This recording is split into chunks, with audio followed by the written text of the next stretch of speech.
عمران خان اور اس کی پارٹی نے آج تک نہ جب وہ حکومت میں تھا اس نے قوم کے مفاد کے لیے کوئی کام کیا، نہ وہ آج کر رہے ہیں. اور اللہ نے یہ بھی مقدر کی بات ہوتی ہے کہ اللہ نے کس کے ہاتھ سے قوم کا مفاد کرانا ہے، تو ان کے ہاتھ سے اللہ نے قوم کا مفاد کرانا ہی نہیں تھا، اس لیے کبھی ہوا نہیں اور آگے بھی کوئی امید نہ رکھیں. قوم کا مفاد مسلم لیگ نون اور اس کی حکومت کے ساتھ وابستہ ہے، اور وہ آپ دیکھ رہے ہیں مہنگائی میں کمی کی شکل میں،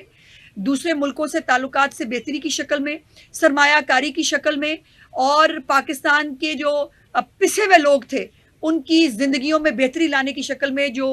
وزیر اعظم شہباز شریف کر رہے ہیں، یا جو وزیر اعلیٰ پنجاب مریم نواز کر رہی ہیں اپنے 80 انیشیٹوز کے ذریعے، تو قوم کا مفاد جو ہے وہ مسلم لیگ نون سے پہلے بھی تاریخی طور پر منسلک رہا ہے، اور اللہ کا کرم ہے انشاءاللہ آگے بھی جو بھلا ہوگا اس قوم کا وہ مسلم لیگ نون کے ہاتھ سے ہوگا. بہت شکریہ جی، تھینک یو. جی جی ہاں جی ہاں دیکھیے ایف آئی آر کا درج ہونا اس سے بڑی انفارمیشن پاس ہو نہیں سکتی کہ پہلے بھی قصور میں بھی شاید غالباً 1-1.5 مہینہ پہلے ایسا واقعہ ہوا تھا جس پہ سی ایم صاحبہ نے چھوٹے ملازم، نہیں پہلے یہ ہوتا تھا کہ کسی نہ کسی چھوٹے ملازم کو بلی کا بکرا بنا دیتے تھے، اور جو آپ کے ڈی سی او ہیں یا جو آپ کے کارپوریشن کے افسران ہیں ان کو کوئی نہیں پوچھتا تھا. تو اب وزیر اعظم جو وزیر اعلیٰ پنجاب کی جو حکومت ہے اس میں جو ہے وہ اوپر سے جو ہے وہ ذمہ داری کا تعین ہوتا ہے اور ایف آئی آر درج ہوتی ہیں، اور یہ کسی بھی ان کا ہمیشہ سے یہ اسٹیٹمنٹ بھی رہا ہے اور ہمیشہ اس بات کے اوپر کاربند رہی ہیں کہ کسی سرکاری افسر کی نااہلی کی سزا میں پنجاب کے عوام کو بھگتنے نہیں دوں گی. تو یہ جو کے پی آئیز بنائے ہیں، کی پرفارمنس انڈیکیٹرز جو بنائے ہیں چیف منسٹر صاحبہ نے بیوروکریسی کے لیے، یہ بھی اپنی نوعیت کا پہلا کام ہے کہ کبھی کسی کے لیے کی پرفارمنس انڈیکیٹرز نہیں ہوتے تھے کہ آپ نے یہ کام کرنے ہیں تو آپ کو نمبر ملیں گے اور اس کے اوپر آپ جو ہے وہ جج ہوں گے. تو یہ مین ہول جو ہے یہ اس کا ایک پوائنٹ ہے ہمارا کے پی آئیز کا. جس علاقے کے اندر اگر ایسا کوئی واقعہ ہوتا ہے، پتنگ بازی کے ذریعے کسی کی جان خدا نخواستہ جاتی ہے، کوئی کتا کاٹنے کا واقعہ، اس مائنیوٹلی حد تک وہ گورننس کو مانیٹر کرتی ہیں، اور اس کے اوپر جو ذمہ داران ہیں بالکل نہ پہلے سپیئر کیا ہے اور نہ چیف منسٹر صاحبان کو دوبارہ سپیئر کریں. میڈم یہ فرمائیے گا کہ گنڈا پور نے دھمکی دی تھی کہ ہم اسلام آباد میں چڑھائی کریں گے، تو میڈم اگر آئیں گے تو کس طرح روکیں گے؟ ہم ڈر گئے جیسے 4-5 دفعہ ان کی خاطر نوازوں کے ساتھ خود ہی بھاگتے ہیں، پھر رستہ ڈھونڈتے ہیں، کبھی وہ 12 ڈسٹرکٹ سے ہوتے ہوئے پہاڑوں پہ چڑھ کے پتہ نہیں دریا عبور کرتے ہوئے پھر کے پی کے پہنچتے ہیں. تو اس دفعہ تو موسم بھی سخت ہے، تو چیک کر لیں گنڈا پور افضاب آنے سے پہلے کہ یہ فیسلٹیز جو ہے ان کو مہیا کی جائیں گی کہ نہیں کی جائیں گی. جی جی ہاں دیکھیے بلوچستان کے حل کے لیے وزیر اعظم صاحب جو ہمارے سابق وزیر اعظم ہمارے قائد ہیں میاں نواز شریف صاحب، پہلے بھی بلوچستان کے معاملے کو انہی کے دور حکومت میں جو ہے وہ پولیٹیکل طریقے سے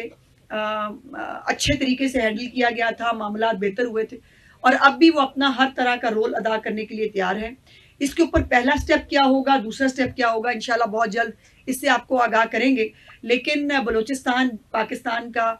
ایک لازمی حصہ ہے، اور بلوچستان کے خلاف جو اندرونی یا بیرونی سازشیں ہو رہی ہیں اس کو انشاءاللہ تعالیٰ پوری قوت کے ساتھ، پوری پاکستانی قوم کے ساتھ اور قیادت کے ساتھ مل کر اس کو پہلے بھی ناکام کیا ہے مسلم لیگ نون کی حکومت نے، اب بھی ناکام کریں گے. اور بلوچستان کے اندر اپنے آپ کو بلوچی کہنے والے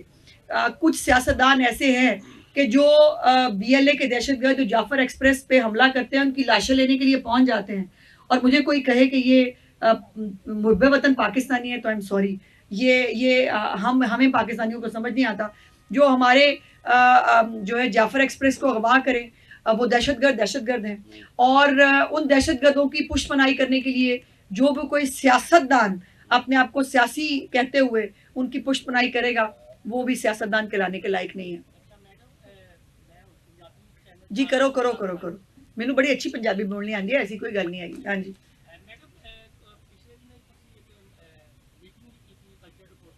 جی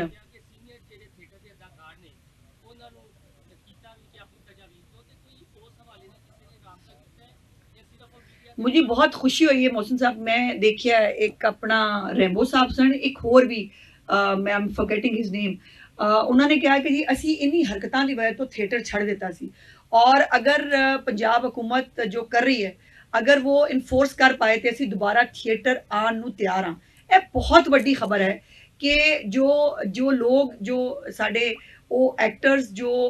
ਇਨੀ ਹਰਕਤਾਂ ਦੀ ਵਜ੍ਹਾ ਤੋਂ ਸਾਈਡਲਾਈਨ ਹੋ ਗਏ ਸਨ, ਔਰ ਉਹਦੀ ਫਿਲ ਕਰਨ ਵਾਸਤੇ ਉਹਨਾਂ ਦੀ ਜਗ੍ਹਾ ਤੋਂ ABCD ਆਏ ਜਿਨ੍ਹਾਂ ਨੇ ਆ ਕੇ ਥੀਏਟਰ ਦੇ ਮਾਹੌਲ ਨੂੰ ਉਹ ਕਰ ਦਿੱਤਾ ਹੈ ਜੋ ਥੀਏਟਰ ਤੇ ਉਹਨੂੰ ਨਹੀਂ ਕਿਹਾ ਜਾ ਸਕਦਾ। ਸੋ ਉਸ ਨੂੰ